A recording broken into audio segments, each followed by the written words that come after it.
Across the face of our globe, prevailing winds blow almost constantly.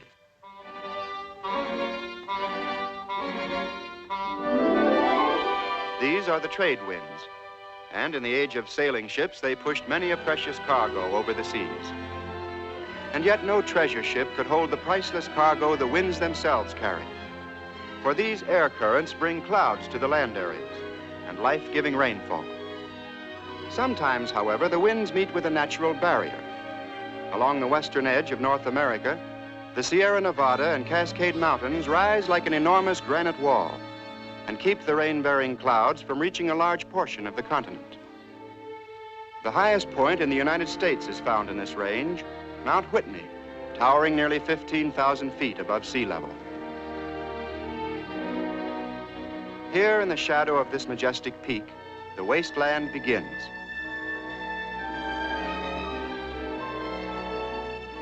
This is Death Valley, bitterest of all deserts, and the lowest point on the American continent.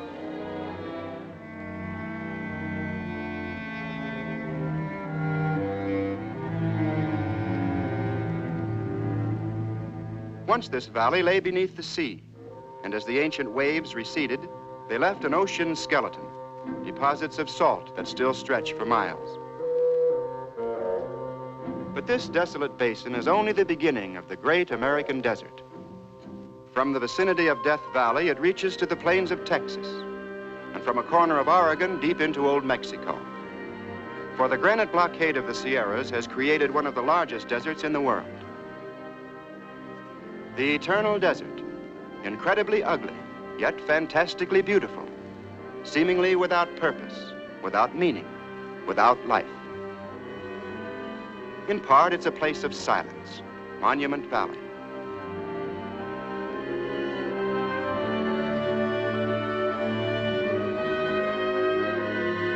In part, it's the painted desert, where petrified trees become their own tombstones. In part, this is a region of naked hills, a sea of burning sand. It's a country where rivers give up their hopeless struggle and sink into the earth. This is the land of the mirage, where seeing isn't believing. Those mountains are real enough, but the water that reflects them is only an optical illusion. And here's another phantom lake. Now you see it, now you don't. The desert holds many mysteries, but none more puzzling than the riddle of the rocks that move. These strange trails, gouged in the floor of a dry lake, are made by boulders weighing nearly a ton. But whether the rocks are pushed by the wind, carried by floodwaters, or impelled by some unknown force, nobody knows. For no one has ever seen the rocks in motion, only the marks of their passing.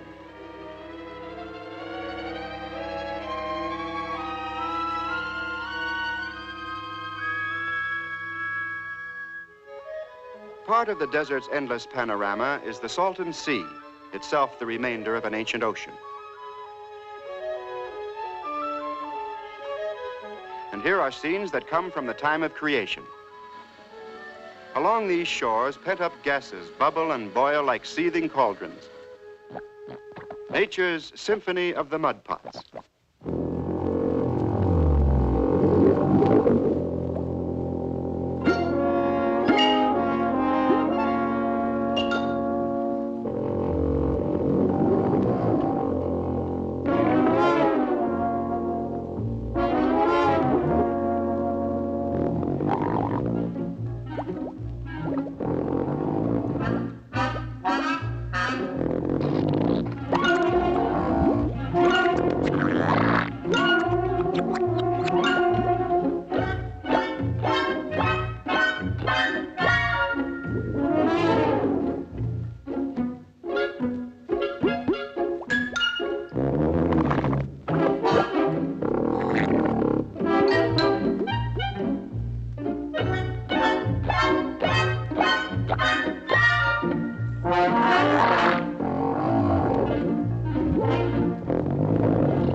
This, then, is the great American desert, a land of heat and sun, of sand and soundless space. The ominous silence broken only by the howling of the sandstorm.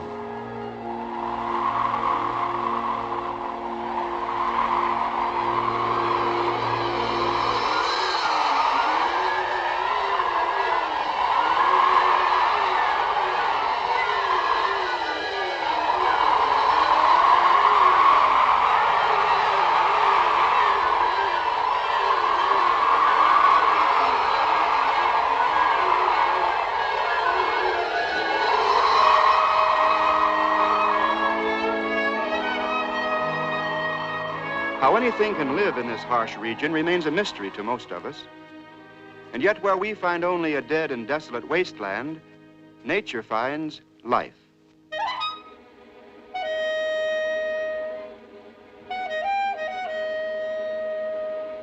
And this true life adventure is the story of nature's living desert.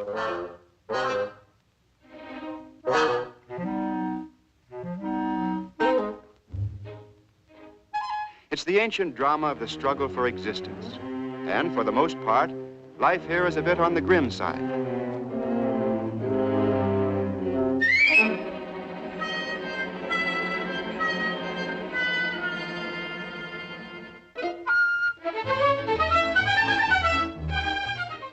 But of course, there's always comedy relief.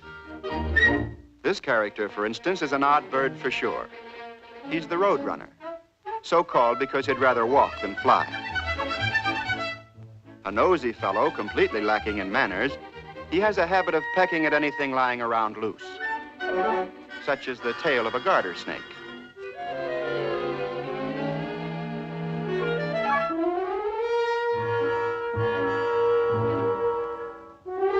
A confirmed practical joker, he finds this great sport, making little snakes out of big ones.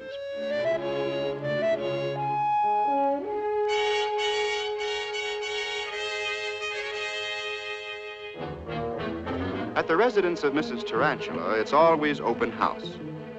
She's forever cleaning her parlor for guests that might drop by for dinner. Her dinner, of course. And here comes a caller now.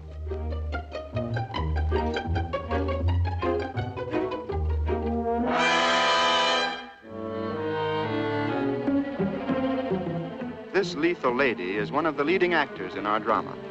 She'll be receiving more visitors from time to time. A gourmet who prefers a different diet is the Chuckawalla.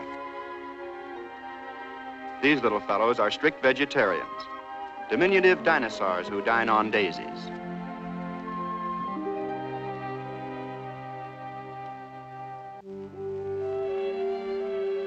To meet the harsh challenge of the desert, nature must fashion odd patterns of life.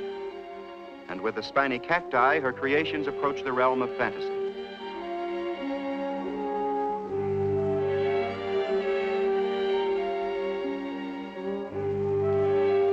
Trees being scarce, the desert birds must build their nests in the most unlikely places. Still, they manage to turn the drawback to an advantage. Home sweet home here is a bristling fortress, guarded by 1,000 bayonets. To each bird, its own brand of cactus. For these young thrashers, the cholla provides a nursery as neat as a pincushion. The prickly pear becomes sanctuary for the dove, while the desert skyscraper, the giant saguaro, is a haven for the woodpeckers.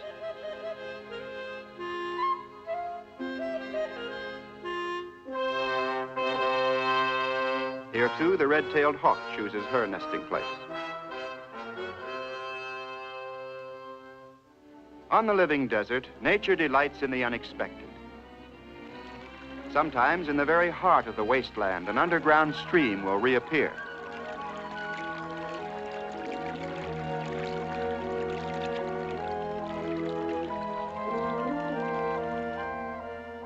But these watering places are rare indeed, and most of the desert creatures must learn to do without water over long periods.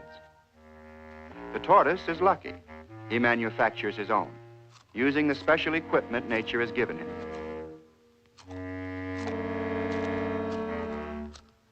He gathers his raw material early in the season when there's still green foliage available.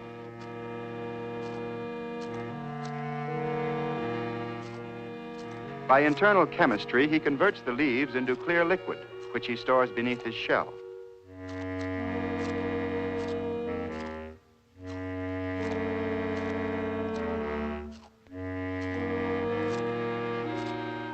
He's a traveling canteen, able to tide himself over long periods of drought.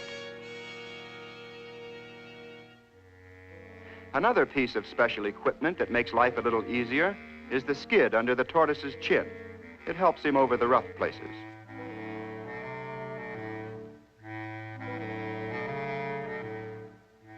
A tortoise must gather his greens while they're available. Yet this poses a problem, for now it's courting season too. A nice dilemma.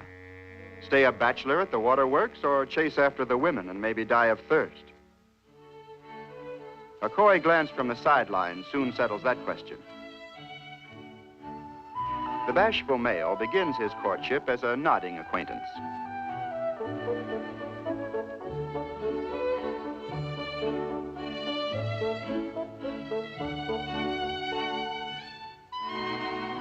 Then, when he gets a bit bolder, the lady, as usual, gives him the runaround.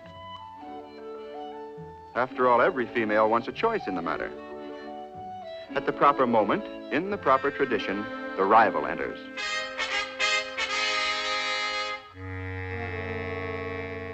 With a sort of ponderous chivalry, the two males square off.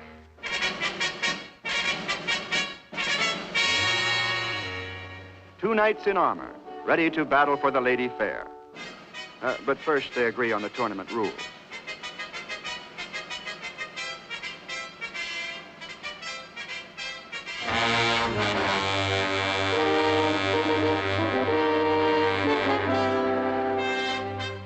The handy skid now becomes the jouster's lance, with which he tries to upend his rival. In fact, this is the object of the bout, since a tortoise turned upside down is completely helpless.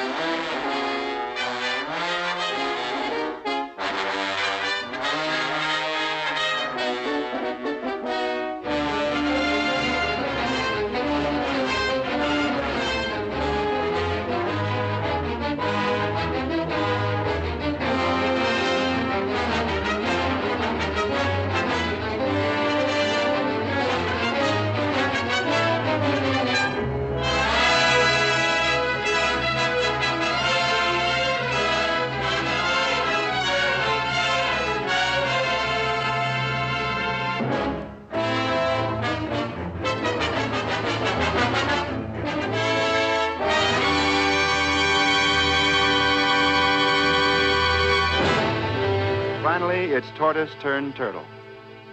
8, 9, 10, you're out.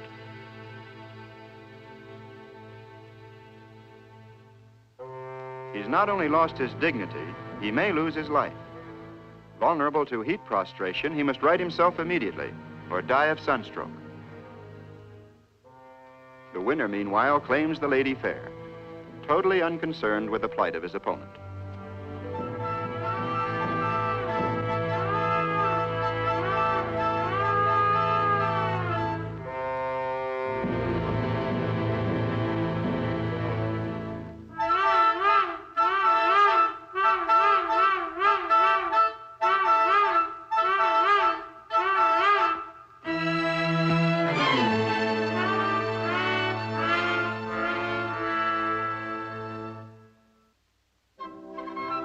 An immigrant from Central America is the coati mundi, a tropical cousin of the American raccoon. Thanks to a cast-iron digestive system, he's right at home here. He'll eat anything. Insects, lizards, fruit, eggs, you name it, the coati will eat it.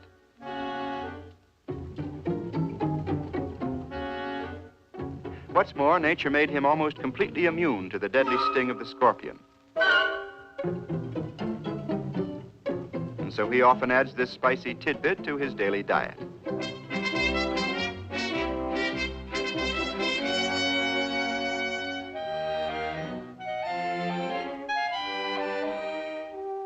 dessert, what could be nicer than the fruit of the prickly pear cactus?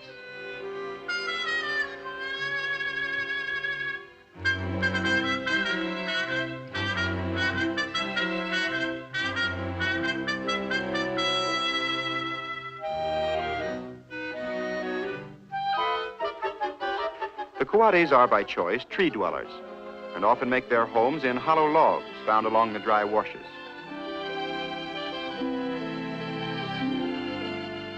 As soon as Mother Coati makes the bed, the youngsters come along and muss it up again.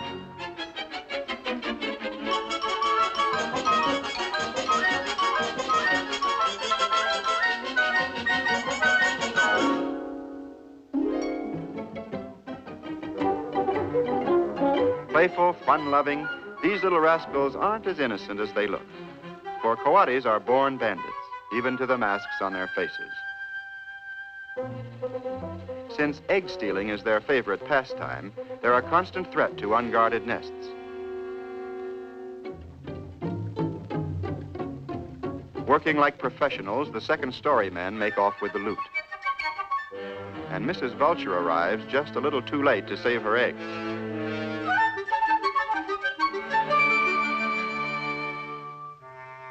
About this time, Mother looks in to check the swag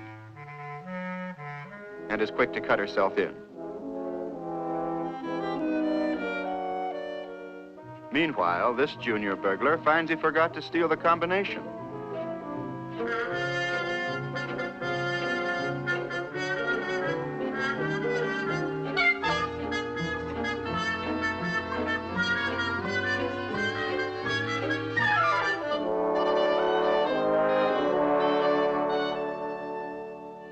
And then, after the omelet, a quiet nap.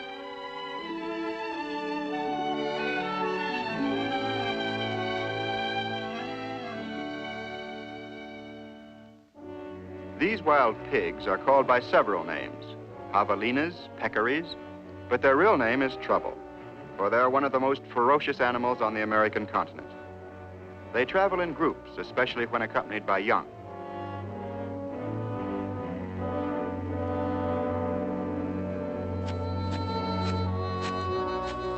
Unlike their domestic cousins, peccaries wear a thick coat of fur, and when they find a patch of damp sand, they welcome the chance to cool off.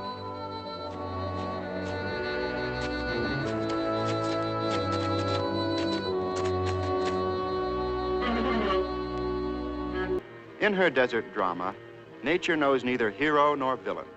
She's impartial and plans for the survival of all. Thus, the rattlesnake is given a super-sensitive tongue with which he tracks his prey.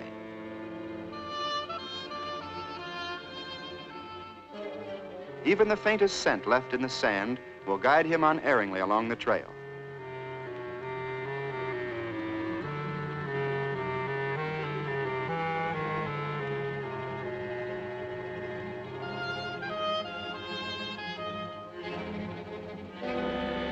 The pocket mouse has only one defense. He goes underground, and it's any hole in an emergency. Oop, any hole but that one.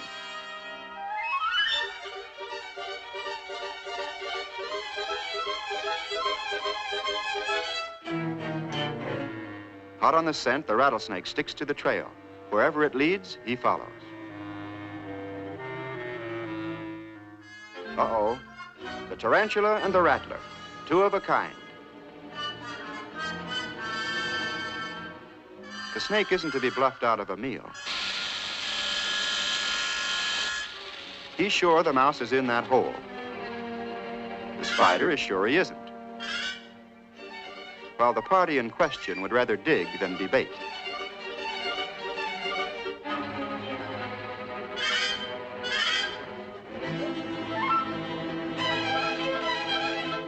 Largest of all spiders and armed with her own brand of poison, the tarantula stands her ground.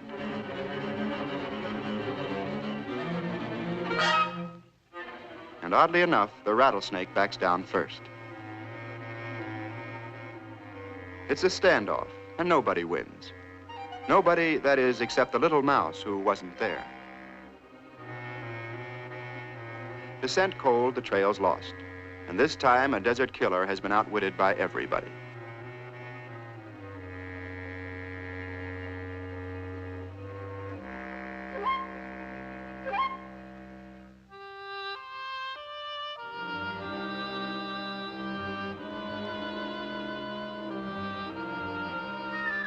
Every afternoon, along about sundown, the red-tailed hawk flies to this particular spot and waits.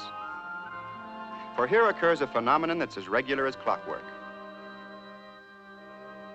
Inside this cave, millions of bats are awakening, for their day begins with the twilight.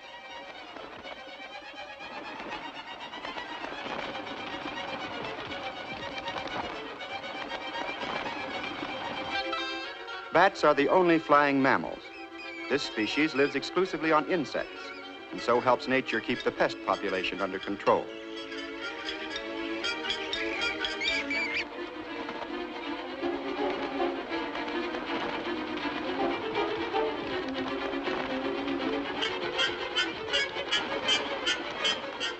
Now, as evening approaches, these night flyers take off for their hunting grounds.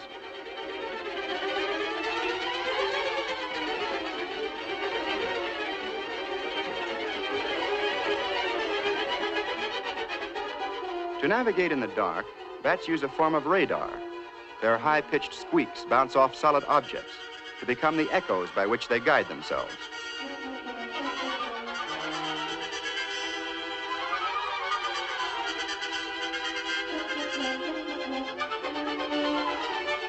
Soon the sky is filled with clouds of bats.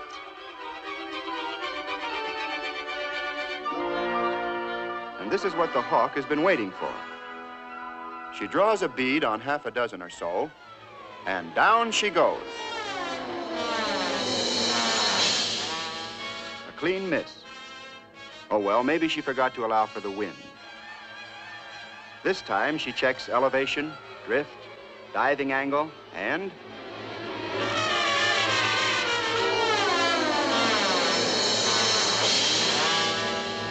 scores a hit, but it gets away. Old Butterclaws.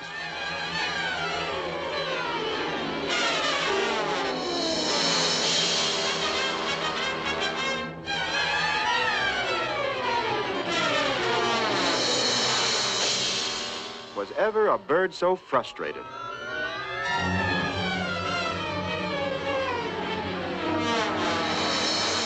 This can drive a hawk to nervous prostration. She just can't figure it out. You see, nobody ever told her about the bat's radar.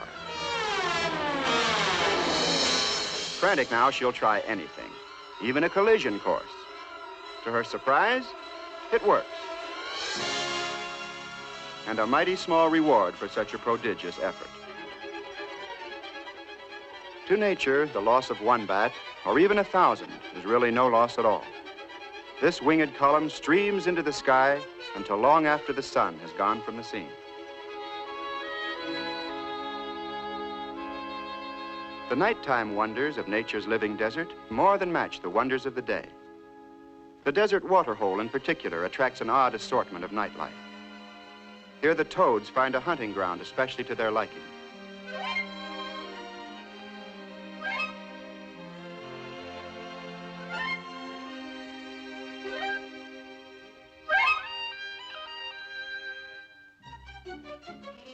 Here the centipede puts his best foot forward and steps out for an evening stroll.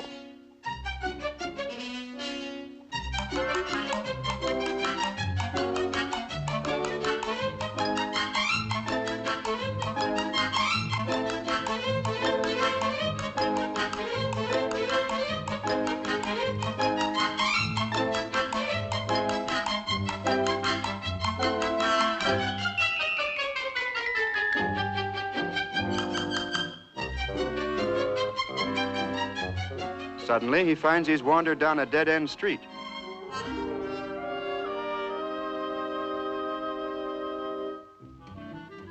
In the realm of fancy footwork, however, the millipede is without equal. Millipede, literally 1,000 feet, give or take a few. Count 'em.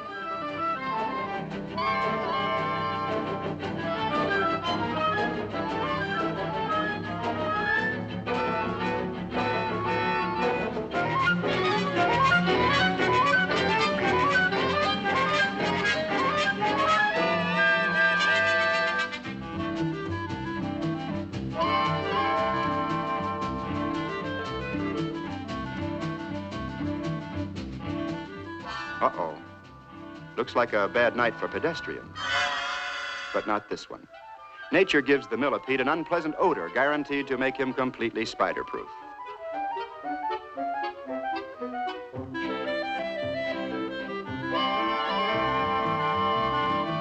This pungent defense, however, has its limitations. The toad finds it quite appetizing.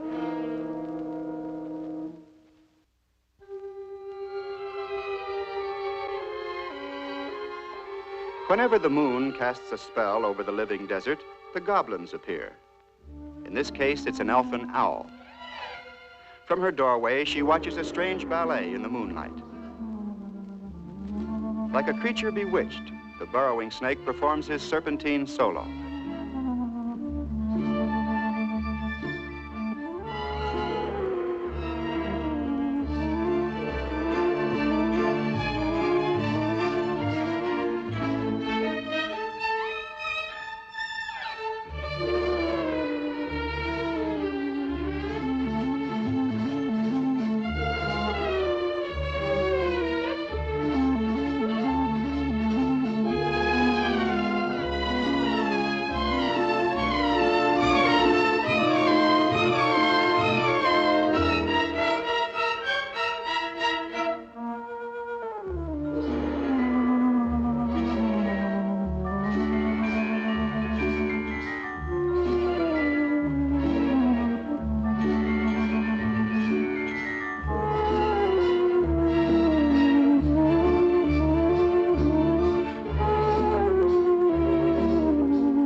The owl is witness to many unusual scenes, but one of the strangest is the courtship of the tarantulas.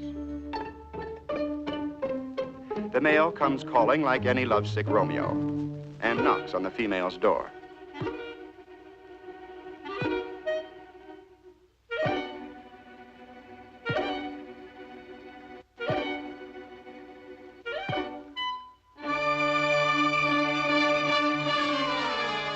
In her own good time, Juliet appears. He greets her with open arms, all 8 of them, and draws her close.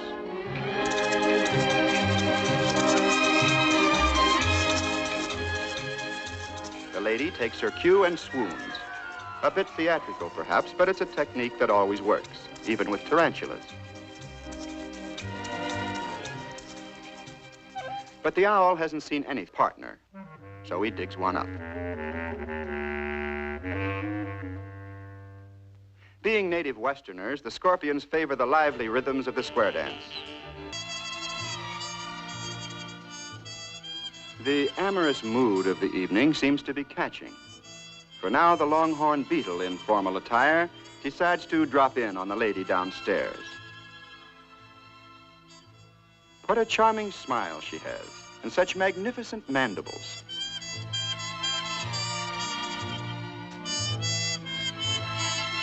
He's the forceful type and walks in unannounced. But his welcome isn't quite what he expected. First thing he knows, the lady clamps a hammerlock on one of his feelers.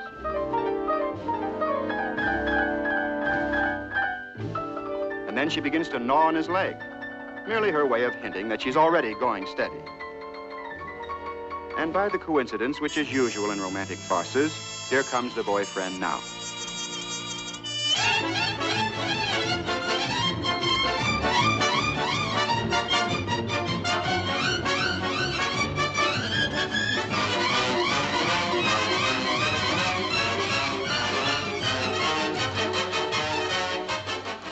Double headlock, and then a deadlock. But in the end, true love triumphs, and a battered beetle beats a hasty retreat.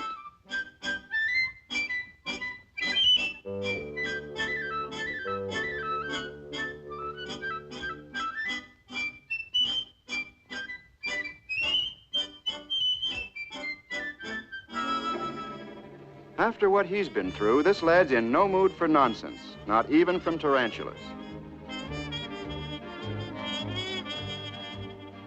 Nature's on his side this time, for she's armed him with some special anti-tarantula weapons.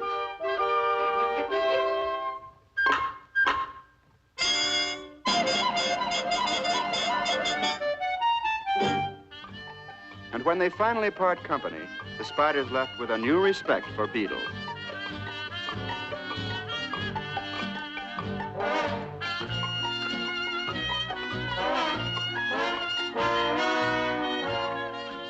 Just how long can this charmed existence last? If at first you don't succeed, call your big brother. Hey, Muggsy, take care of this wise guy, will you?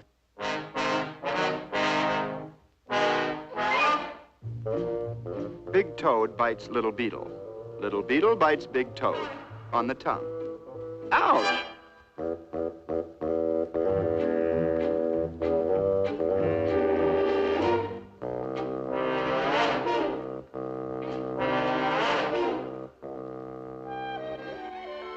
During these moonlight hours, most of the nocturnal creatures spend their time gathering food. The kangaroo rats, in particular, carry on a busy harvest. Supplies are stuffed into their large cheek pouches for future consumption.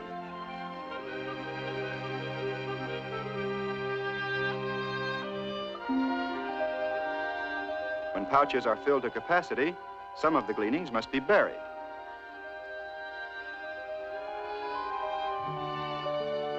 Finding a likely spot for a private pantry requires some scouting around.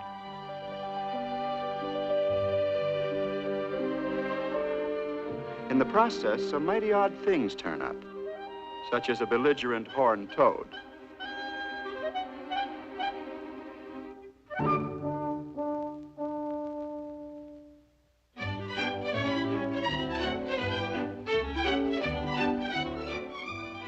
It never fails.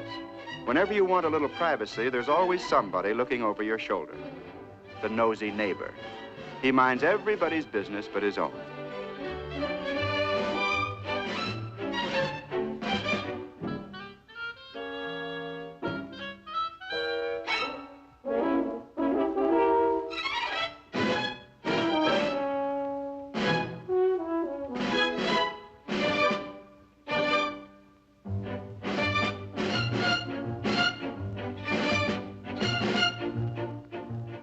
The nuisance is hard to discourage, but he finally takes the hint. And once he's out of the way, the food's put into storage.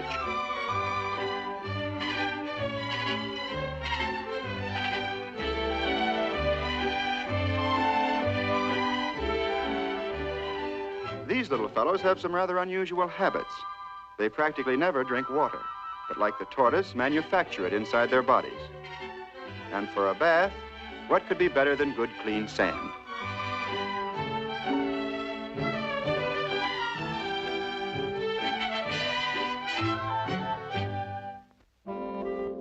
In this bustling colony, there's never an idle moment, and Mrs. Rat's busiest of all, for Mother's work is never done.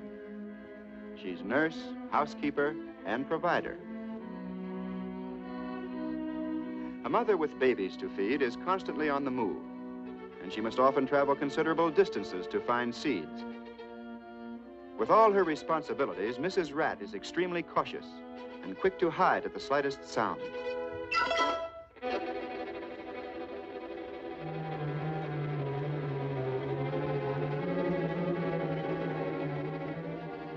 The king snake isn't poisonous, but he does have an appetite for kangaroo rats. Mrs. Rat needs no second warning. She heads for home and her children. And now the snake picks up her trail.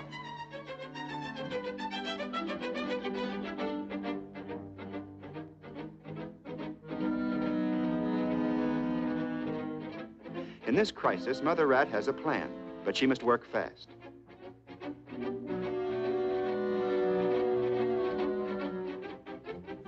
For emergencies, every family of kangaroo rats prepares an auxiliary burrow.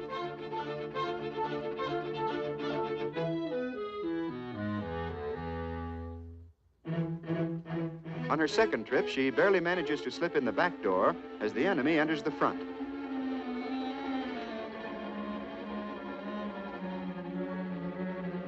But the nursery's empty. Where's the missing baby? Lost in the maze of tunnels, trying to find his mother.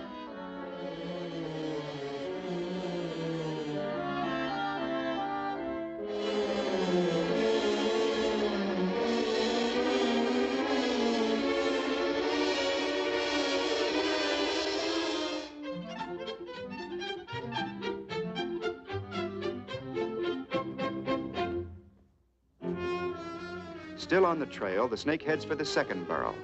And then, an innocent bystander saves the day. Enter the gecko, a poor defenseless lizard. Well, not quite, for nature gave him a detachable tail. And so nothing's hurt but his pride. He'll soon grow another tail and be as good as new.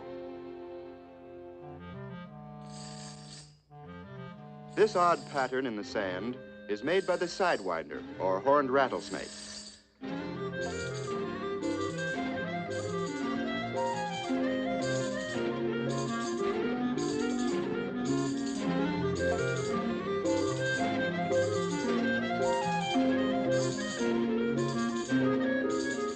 There's a reason for this strange method of travel.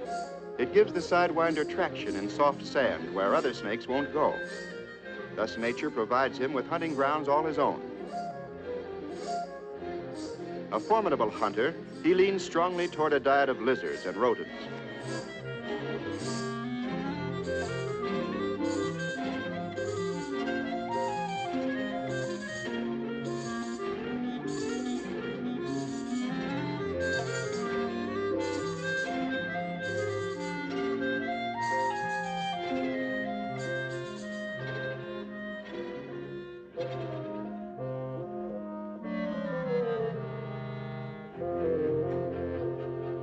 Small but extremely poisonous, he doesn't usually track his prey, but waits for it to come to him.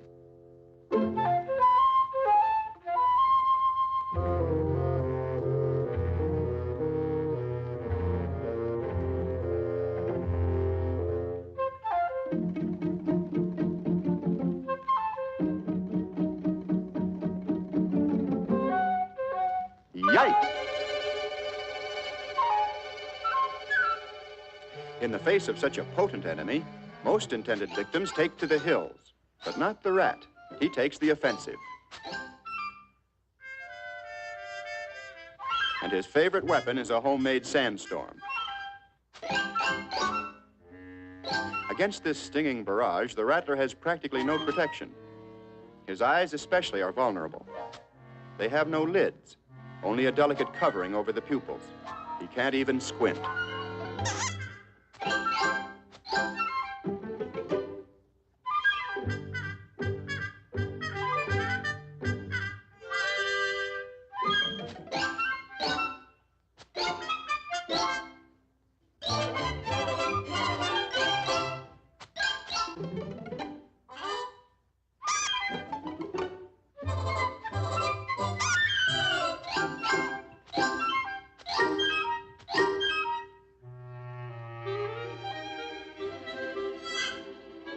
The snake's ambush has failed. Only one thing left. Start sidewinding for the nearest exit.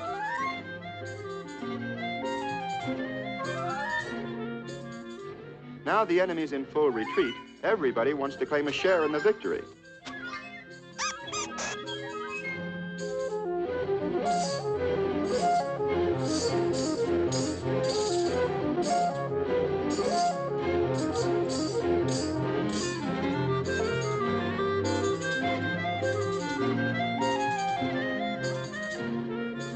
Naturally, after such a tremendous triumph, a celebration's in order.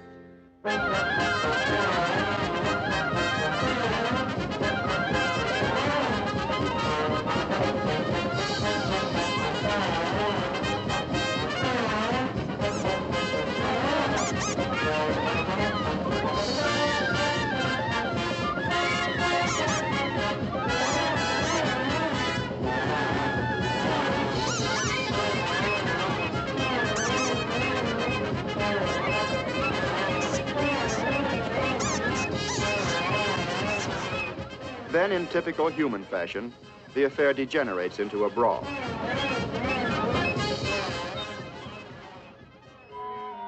The commotion attracts an outsider who decides to crash the party. This pop-eyed prowler is the ring-tailed cat. Actually, he's no more cat than his cousin the raccoon, but he does have a cat's taste for kangaroo rats. And here's another big appetite on the lookout for refreshments.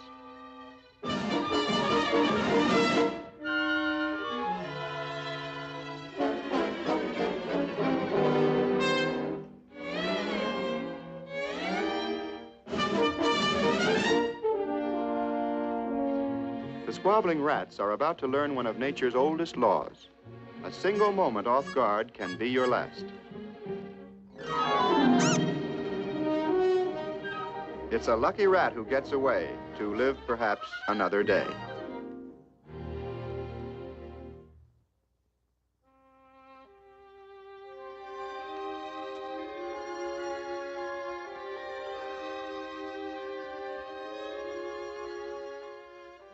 In nature's design for the desert, the pattern changes. At breakfast is the prickly pear cactus. Its juicy pulp provides them with both food and drink.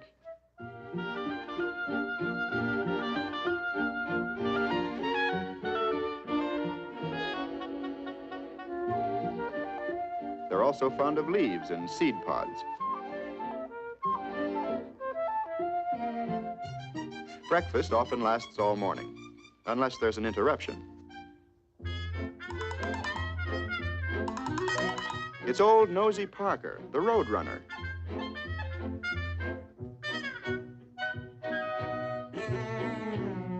Incidentally, he's a member of the cuckoo family. A charter member as far as the squirrels are concerned. Still, they know how to handle this clown. Just give him a taste of his own medicine. But no sooner are they rid of one nuisance than another appears. This time, it's Sweet William, the spotted skunk. He's a night prowler and, like all skunks, carries a grudge against everybody, especially when he's on his way home to bed.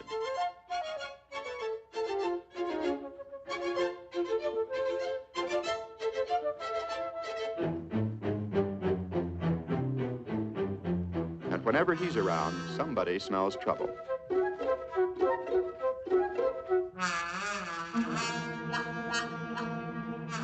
When Willie gets his back up, it means, stand aside, Buster, or I'll let you have it.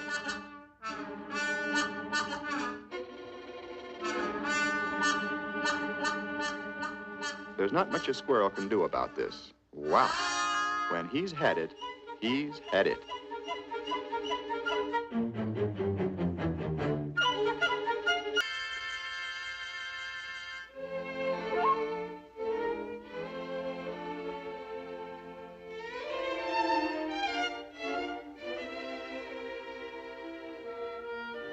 Well, if that was the initiation, somebody forgot to give him the password.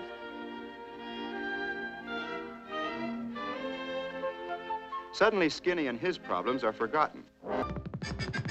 Still, Skinny has two things in his favor. He's fast on his feet, and he has a fighting heart.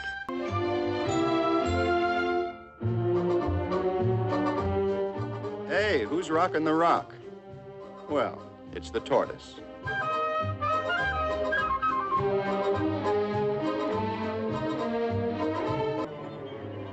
Still at large in the vicinity, the rattlesnake is on the prowl again.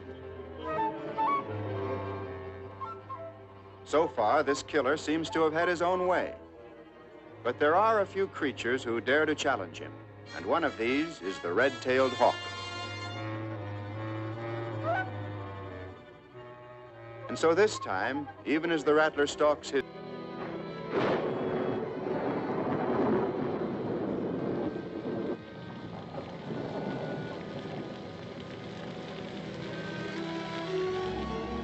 In this land of extremes, there are no half measures. It's either no rain at all or all at once. And so, the cloudburst.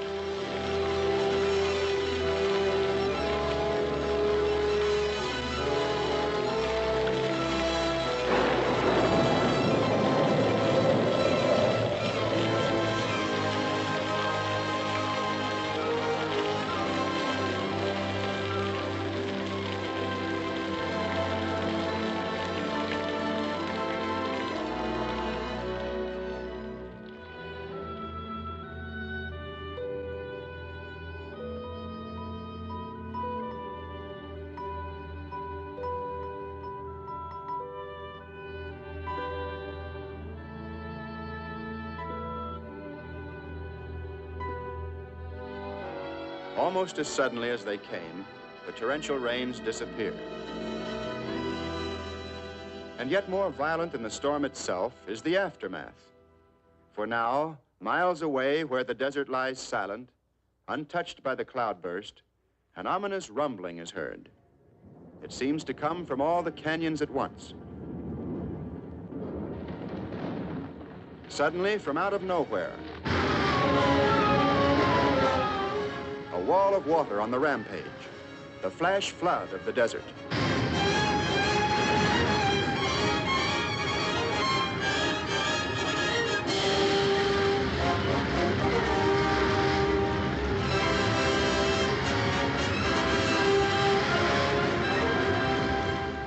On these barren hills, the rushing waters find nothing to hold them back. And so from all sides they converge, become a torrent, a raging river, and finally, a desert Niagara.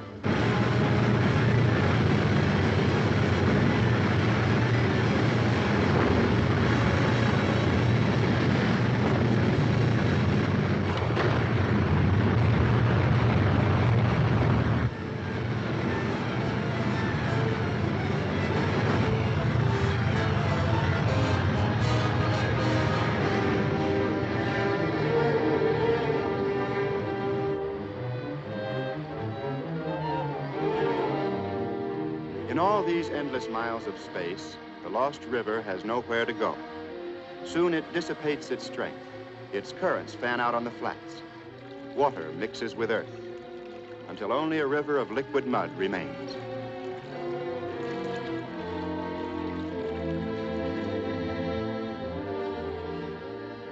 And finally, the once raging torrent is swallowed up in the desert's overwhelming vastness. It would seem that nature has brought water only to waste it, for now the scorching sun dries out the last bit of moisture.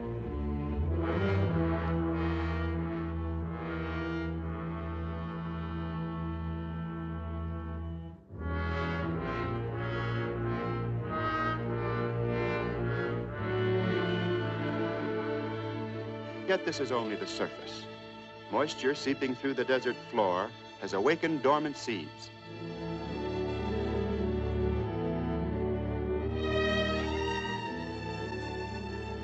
The miracle of the flowers, one of nature's greatest triumphs.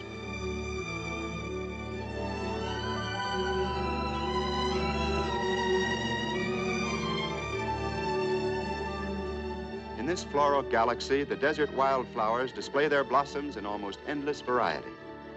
Poppies, lupin, the primrose.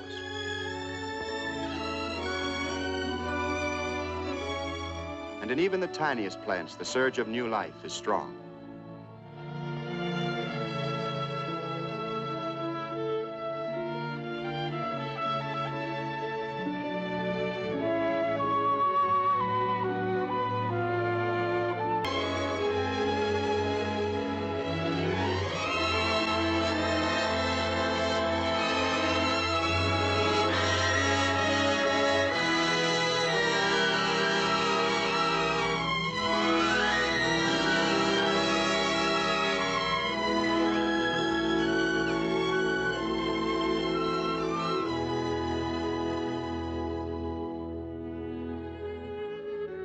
In daylight and darkness, the pageant continues.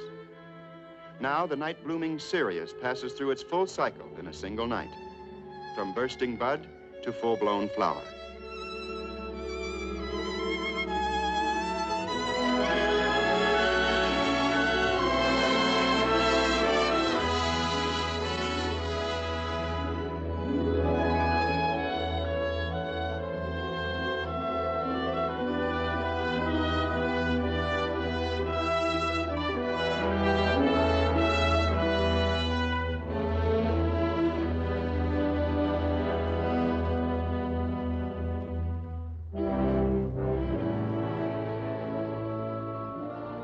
Here is one of nature's innermost secrets, the heart of a living flower.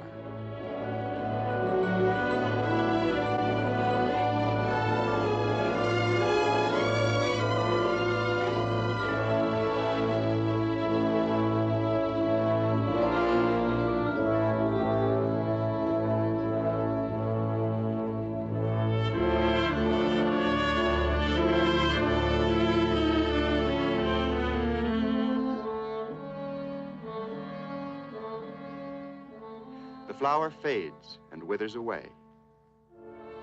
And yet, in this fantastic wonderland, there are no endings, only beginnings. After every ebb, the full tide. After every night, the new day. And so it will be through all of time. This, then, is the desert story, a story of the life force itself, challenging and mysterious. The eternal story of the living desert.